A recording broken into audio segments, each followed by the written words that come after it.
आप सभी का आपके अपने चैनल आर्यवाद पर स्वागत है। आज हम बात करेंगे अफ़गानिस्तान के बारे में और समझने की कोशिश करेंगे कि कैसे तालिबान अपनी अनट्रेंड आर्मी के साथ एक अपने से 4 से 5 गुना बड़ी आर्मी को हराकर अफ़गानिस्तान की सत्ता पर काबिज हुए। जब हम तालिबान की विजय की बात कर रहे हैं तो इससे पहले हमें अफ़गानिस्तान को समझना होगा। अफ़गानिस्तान को ग्रेवयार्ड ऑफ एम्पायर्स कहा गया है। इसके कई कारण रहे हैं। अफ़गानिस्तान एक लैंडलॉक्ड कंट्री है। यह चारों तरफ दूसरे देशों से घिरा हुआ है, तो इस पर आक्रमण करने से पहले इसके किसी पड़ोसी देश को जीतना होगा। दूसरा बड़ा कारण इसका भूगोल है। इसका लगभग 75% हिस्सा पहाड़ों से घिरा हुआ है और अफ़गानिस्तान का मौसम भी बहुत कठोर है, जिससे कि दुश्मन सेना लंबे समय तक अफ़गानिस्तान में टिकना उसके लिए मुश्किल हो जाता है। तीसरा कारण यहाँ के लोगों की जीवटता और यहाँ का कबीलाई समाज है।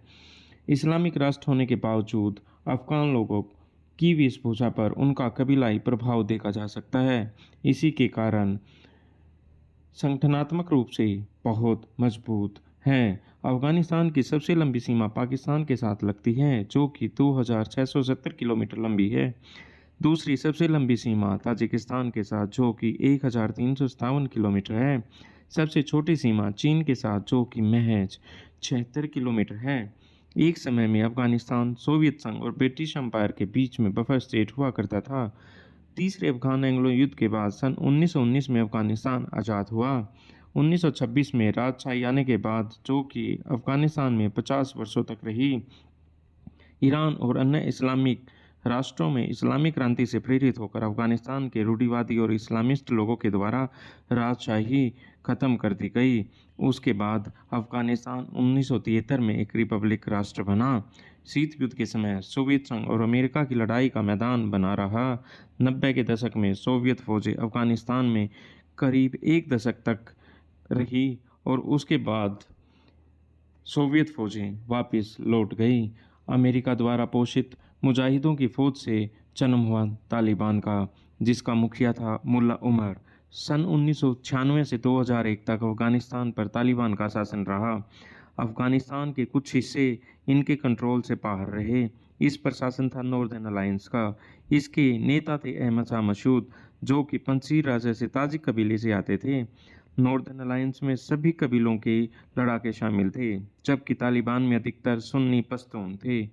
पंसीर के शेर कहे जाने वाले अहमद शाह मसूद को तालिबान और अलकायदा से जुड़े आतंकवादियों ने पत्रकार के भेष में आकर मसूद की हत्या 9/11 को अमेरिका पर वर्ल्ड ट्रेड टावर पर हमले से 2 दिन पहले कर दी थी। मसूद ने अमेरिका को इसके बारे में पहले ही चेता दिया था। अमेरिकी फौजों के 2 दशक तक रहने के बाद और हजारों फौजियों के शहीद होने के बाद भी तालिबान को पूरी तरह से ख़त्म नहीं किया जा सका। बाइडेन प्रशासन द्वारा अमेरिकी फौजों को निकालने के समय ही तालिबान ने रिमोट एरिया पर कब्जा करना शुरू कर दिया था। तालिबान द्वारा अफ़गान फौजों को हराने का कार्य सबको आश्चर्यचकित करने वाला रहा। इसका मुख्य कारण अफ़गान फौज का पूरी तरह से प्रोफेशनल न होना था।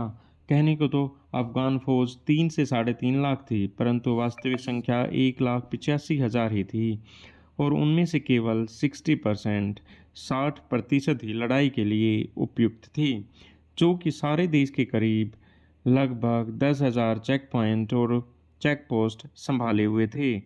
जबकि इसके विपरीत तालिबान 60,000 कोर ट्रूप्स और 90,000 मिलिशिया शामिल थे, जो कि हिट एंड रन ऑपरेशंस को अंजाम देते थे।